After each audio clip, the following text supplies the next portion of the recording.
Welcome back to New Rockstars. I'm Erik Voss, and this is a breakdown of Star Wars: The Skeleton Crew, Episode 4. Can't say I remember no. Not a very good impression, but also a very interesting line that covers up all kinds of secrets this episode. So let's go through this fourth episode scene by scene to find all the Easter eggs, the Star Wars connections, some cool visual and audio details that you might have missed. And New Rockstars is now joining the Neil Nation and celebrating with an amazing lineup of shirts and hoodies, mugs, other great gift options available at nerdriot.shop. I can't wait to get one of these. I will be wearing it in everything Star Wars from now on. Okay, so once again, we get the Lucasfilm head lineup: R2-D2, Captain Silvo, aka Jod, an RX series droid, 3PO, Vader, Anakin Skywalker in his pod racer helmet, probably smelling some Eopies nearby, and an At Attin safety droid, and a Mandalorian helmet, and SM-33. We open on a green nebular cloud, and oh my god, is that a New Jersey drone? No, it's not. It's one of these orbital satellites, probably the ones that emit the red lights on the barrier. We're at Attin, that we saw amidst the swirling gases in the night sky. But this planet, it's not at Attin, it's at Attin, one of the other 9 jewels of the Old Republic, which, despite its state of ruin, at one point did have the same kind of cookie-cutter layout and architecture as at Attin. This satellite's design could be a few different things. It might be based on the orbital Nightcloak satellites, a siege weapon from 1994's courtship of Princess Leia, with a visual model cut from the game Star Wars Empires at War: Forces of Corruption that emit EM wavelengths to descend a planet into darkness. It could also be based on the weather control satellites that we saw as part of Operation Cinder. Based on the timeline of all this, I'm feeling like if it is going to be based on anything, Operation Cinder might be connected. And gazing upon this planet from the bridge, Jod says, Rennett's ghost, I can't believe it. Renaud is Donner in reverse, as in Richard Donner, who directed The Goonies and Superman the movie, and so many great films that are really all part of Jon Watts' creative DNA for this series. And fun fact, Kevin Feige, head of Marvel Studios, got his first job working for Richard Donner's production company, and really modeling his career off of Lauren Schuler Donner, Richard Donner's wife and producer partner. The Onyx Cinder gets locked into an autopilot landing sequence that SM-33 takes them out of to land it manually. Could be a clue that all of these planets are designed to be, in a way, automated to a certain extent. They deboard to find what they think is their home at Attin, to be instead a vacated, smoldering ruin, a playground that used to be there, kind of like on the other side of Sarah Connor's nightmare vision. Jod says, Tastes like ashy dust. It's a lot like my home planet, actually. So in episode 2, SM-33 referred to Aldhani as a sulfurous bog, suggesting that the lovely Scottish-looking planet from Andor was bombed and then polluted by the Empire since we last saw it. Maybe Jod came from there. The other polluted worlds that we know of in Star Wars include Duro and Balosar. There was also that unnamed polluted swamp planet in Bad Batch Season 3, Episode 8, Bad Territory. Or the ashy dust might be a reference to the volcanic smoke of Mustafar. Mustafar was listed on the planet list on Kim's screen right before Jod blasted it. So, I don't know. They leave SM-33 to babysit Jod. Come on, baby. On to the ship, baby. The kids find a house almost exactly like one of their own, but the indoor tree that they would have for like decor has now taken root beneath the floorboards and grown to take over the place. Whatever happened here, it's happened a long time ago. Unless, do you think maybe we fell asleep for 100 years like the tales of the knights and So before we learn this is actually at Attin, this episode toys with the idea that we might be looking at like a Planet of the Apes or Flight of the Navigator scenario, where some space travelers left their home planet, time dilate while out in space, and return to the home planet after it has aged without them. Wim suggests that this was part of some Tales of the Night fiction that might be encoded in a story pad as well, which I think might have just been there to caution or warn these kids from ever leaving the barrier of At Attin. This living room even has a similar mural to the one that we saw in Farah and Fern's home in At Attin, but I'm sure there's like slight little differences that just speak to the people of At Attin. We see the same curved staircase, the same angular windows. So what's going on? It seems like when At Attin and At Attin and these other planets were functioning as jewels of the Old Republic, whoever set them up made them experimental living communities with literally the same architecture, but it's just every other colony failed for various reasons. I'll get to a theory later that gets to why At Attin might actually have been more responsible for those failures. Like if there's 9 people on a deserted island and you leave them there to like do something for you, and you come back later and there's like a big fart cloud surrounding it and one of them's left standing, that guy probably killed and ate the other 8. Meanwhile, Jod goes through their stuff and he finds this hollow puck that emits another clip of the very creepy Star Wars Holiday Special hologram dancers, like we saw Neil's younger siblings watching in episode 1. This is from a bit later in the acrobatic performance that Lumpy watched, where 2 dancers spin while stacked on top of each other, Cirque du Soleil style. It also looks as though Wim has a Rubik's Rubik's Cube. Jod finds Wim's Old Republic dataries and he bites one. So biting gold is like a traditional action to test gold's authenticity, as gold is a softer metal and biting would leave an indentation. That's why you see it a lot in like pirate stories. SM-33 confuses Jod for a thief and then apologizes, saying At Attin was doing something to his wires. So here's where we learn that this planet is actually At Attin, which could be named after Acheron, which is the river of the underworld that Karen would boat souls over. And also, Acheron was the original scripted name for the moon that the Nostromo visits in the 1979 Alien film. We'll talk a little bit later about how all these planets might have names that are just like rooted in our mythology. Jod asks about At Attin, and SM-33 says, again, Can't say I remember no At Attin. this is the third time SM-33 has said this line on the series, and one of many times he will say it this episode, as the kids realize that can't say actually means that SM-33 was programmed not to talk about it. Droids do what they're told. What if he can't say because he was ordered not to? Now, many have pointed out that 33's inability to remember At Attin and Skeleton Crew is similar to the character of Ben from Treasure Planet, who's an old robot whose memory of Captain Flint's trove was also erased to keep others from finding it. I'm sorry, my memory isn't what it used to be. I lost my mind. Ben was the character voiced by Martin Short. But in this shot right here, it looks like the bilge rat that lives in SM-33's head, which we now know is named Snowball, is the one who cuts him off when he's talking to Jod. You can actually see Snowball tugging at the back wires a little bit as SM-33 starts to remember, almost like Snowball might be kind of intentionally pulling some of the strings, literally, like Ratatouille. This episode was directed by the Daniels, who won the directing Oscar for Everything Everywhere All at Once and had a lot of fun with the Raccoonie bit in that film. I don't know what I'd do without you. So I just half suspected that this show might be doing something similar with Snowball. The name Snowball, we should also note, was also the name of Morty's dog, Snuffles, the name that he takes on. You shall now call me Snowball. In the second ever episode of Rick and Morty, and that originally came from Snowball, the original leader pig on the farm in George Orwell's Animal Farm, before the farm is taken over by the eviler pig, Napoleon, the one who like drinks with the farmers. I just think the bilge rat could be the key to all of this. Outside, Wim plays lightsaber while Neil wheezes in the polluted air.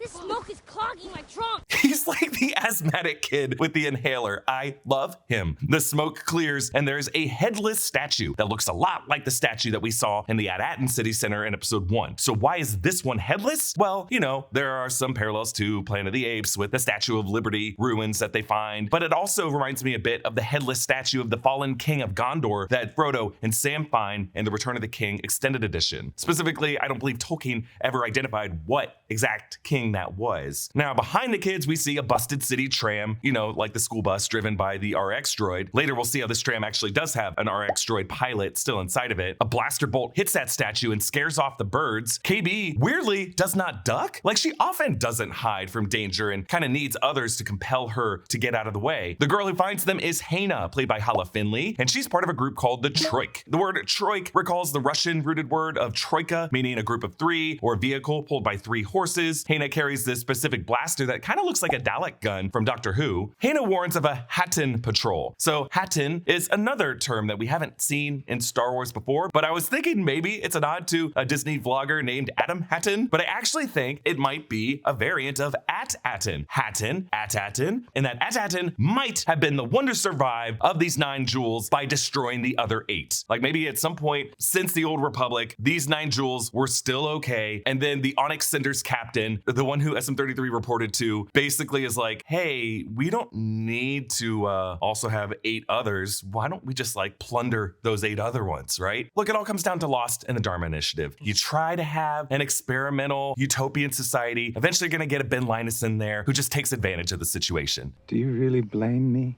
Thanks to True Classic for sponsoring this video. It's December. It's an entire month practically devoted to cozying up with a mug of hot chocolate and a crackling fire. But if you don't have comfy clothes, no hot drink is gonna get you cozy. True Classic makes having comfortable, good-looking clothes more affordable than ever, and December's the perfect month to check them out. True Classic sells t-shirts, hoodies, and jeans that are perfect additions to any wardrobe. This True Classic shirt that I am wearing right now has been essential. I can't tell you how many times I put the kid down down to sleep and I just like slosh over to the couch and I just live there for a bit, this shirt is like the perfect blanket that's already on my body. And I just kind of like cozy up to this, to whatever trash reality show my wife has put on the TV. This is what makes it bearable. True Classic offers so many bundles and multi-pack options. So if you find a shirt that you like, it's easy to double down and get your wardrobe that much more dialed in. The holidays are here and True Classic's ultra comfortable, perfect fitting essentials make for the perfect gift for you and the men in your life. So if you're ready to upgrade your closet, shop now and unlock big savings during their huge holiday sale. Just go to my exclusive link at trueclassic.com/newrockstars to save. That's trueclassic.com/newrockstars. Please support our show and tell them we sent you. End the year with holiday cheer thanks to True Classic. The kids hide in the busted tram as Attin Patrol marches past. They have what looks like an armored assault tank, an AAT, that we saw used by the Confederacy of Independent Systems in Phantom Menace. Remember the droid tanks on Naboo? But this one kind of looks like it has some pieces removed. That now has me going back to the theory that some ongoing remnant of the Separatists could be what kept At Attin going, and that might explain the planet's obsession with droids and automation. Hana uses a mirror to look out at them, and we're reminded of Saving Private Ryan, how Captain Miller used chewing gum to make a mirror to spot the sniper, and how later the Americans hid while letting the German tanks go past, which actually inspired the Partisans ambush on Jedha in Rogue One. Hana sees some Eopes. These are the riding beasts that we saw on Tatooine in Phantom Menace. So they seem to be Tatooine-specific animals, but hey, we've seen all kinds of animals spread out all over the galaxy in this universe. Sitting next to Hana, Neil squints his eyes, and its little trunk trembles with fear. Now, the building used as a school on At Attin, here on At Attin, is the Resistance headquarters, and the children take them to Hana's father, General Strix, played by Mathieu Kassovitz. Strix has a lot of things going on with him. He seems to be a fairly nice guy, but the way he uses kids as like the front line reminds me of Joseph Kony. Like, this guy has a kind of cult power over these kids, and he wins their respect by treating them like adults, but in reality, he's totally brainwashing them to be child soldiers and sending them out to the front line. Then again, Ahsoka Tano was also used as a child soldier. It's kind of what the Jedi do, so who's really the bad guy? Strix, in addition to sounding like the word strict, also reminds me of Styx, as in river Styx, and maybe there's something connected to that to At Attin if it is connected to the mythological Acheron. Strix and his lieutenants wear patches with 7 dots. Maybe that's a nod to what number of planet At Attin was in the crown jewel order. Like At Attin was the 7th, At Attin would be the 9th. There's also some Hunger Games stuff going on here, like the different districts of Panem. So we match cut from Strix's staff slamming onto the floor to SM-33 stump hitting the ramp. Jod seeks treasure, probably thinking, well, if there's treasure on At Attin, there might be treasure here too, but they are arrested.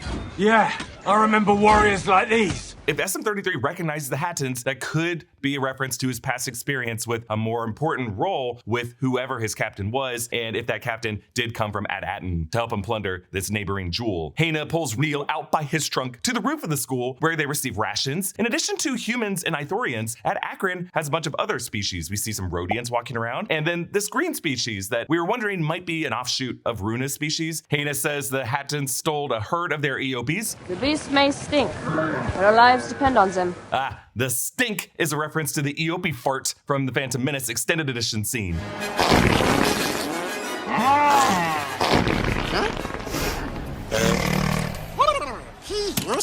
Neil offers his food rations to 2 kids, like Aladdin. At Aladdin? No, I try to make it work, but these kids probably remind him of his siblings, whom he loves so much because he is the best big brother. Hana shows Neil their massive cannon. A rusty dome opens, and a massive turbo laser cannon rises from the rooftop, pointing out into the distance.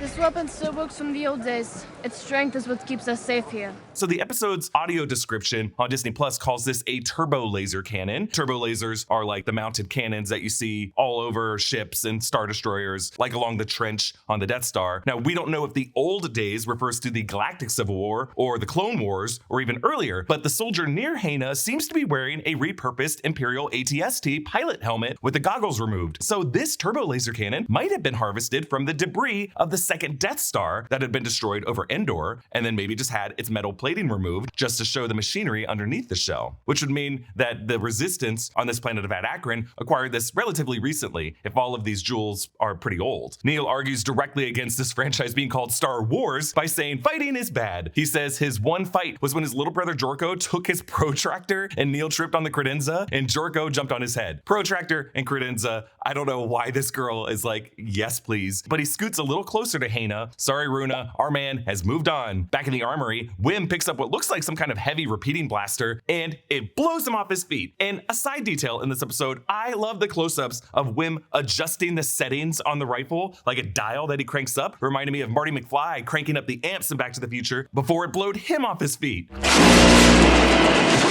Despite Wim clearly showing his incompetence here, General Strix is like, yep, you're good, and he makes the four lead them into their next battle. Again, I don't like this guy. Strix's staff kind of looks like the ones carried by the Dewback troopers on Tatooine. Marching with them is one guy with a helmet that looks like a repurposed Imperial Swamp Trooper helmet without the face mask. Strix makes the four scout ahead. Neil freezes in his tracks, and Hana offers to join them. I'm terrified.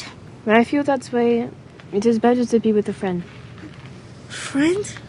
Oh, Neil, so disappointed to be in the friend zone, but not for long. Meeting them through the smoke is Jod, who returns the EOBs and asks from Strix in return only the four kids. Now, I think we know Jod well enough to feel that this is some great dad energy, but if you're everyone else in this scene, you should be asking, what do you want with these kids, dude? Like, Jod doesn't say, Strix doesn't ask, but the adults in this world are just way too trusting when it comes to random, strange men coming out of the murk to say, give me those kids. Like, when we saw it in Lost and Mr. Friendly's like, we'll take the boy, we all lost our shit. And there's just like another certain point of view to look at this scene. At the end of the day, I think we could trust Jod. It's just weird how okay everyone is with this. Hana takes them to the Fallen Sanctum, which the kids recognize as the Supervisor's tower over on At Attin. She leaves Neil with a kiss on the cheek and then side flips off a rock. They take a lift up to the Supervisor's tower / Fallen Sanctum, and inside they wipe dust off of these plaques for each of the other jewels of the Old Republic. At A2, at Akron, at Arisia, at Aravan, at Costa, and finally at Attin. But At Attin's coordinates were destroyed. So again, are all these names really based on mythology? At Akron, again, could be based on Acheron. Attin could be a reference to Attin, which is the name of an aspect of the sun god Ra in Egyptian mythology. Arisia could be derived from the ancient Roman city of Arisia, which has associations with the goddess of Diana and the god Virbius. At Costa could come from the term Coda, which is also a name for an ancient Indian dynasty. At A2 could come from Aitu, which is a Polynesian word for malevolent spirits or ghosts. So SM33 finally reveals that he was the one who destroyed the coordinates. You destroyed them?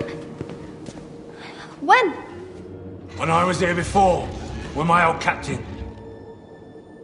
It's interesting that we cut to Jod right when SM33 says, my old captain. I don't know if it means anything. Maybe Captain Silvo was part of that history with the Onyx Cinder, or maybe Jod at least knows who SM33's past captain was and has not disclosed it yet, but I think he knows more about the Onyx Cinder than he's letting on to these kids. Fern deduces that SM33 must have been told to say, can't say I remember no At Attin, but when she runs up, notice how KB is checking in the eye hole. That would be where Snowball the rat lives. And that is when SM33 gets defensive and says bug off. So Fern uses her trick on her home nanny droid to override SM33 so that he now remembers At Attin, and he remembers being in this room with his captain when his captain ordered him to destroy the coordinates and kill anyone else who might have seen. So if the Onyx Cinder had been buried on At Attin for a long time, could SM33's captain be the same person as the Supervisor? Kind of like a Wizard of Oz figure, a man behind the curtain who traveled from far away and then landed up in this strange place and then controlled it with a bunch of automations to cloak his authority. And SM33 also says, kind of like Biff in Back to the Future Part 2, that he was told that if any pesky kids ever came around asking to destroy them limb from limb. And with that, SM33 extends from his crouched over posture to fan out his shoulders and chest and arms, giving off the illusion that he is growing, almost like Pennywise in It, which is quite frightening to these children. He actually kind of expands similar to the infiltrator droids in Rebels. SM33 goes after Neil, and Jod runs over to flip a switch on his back.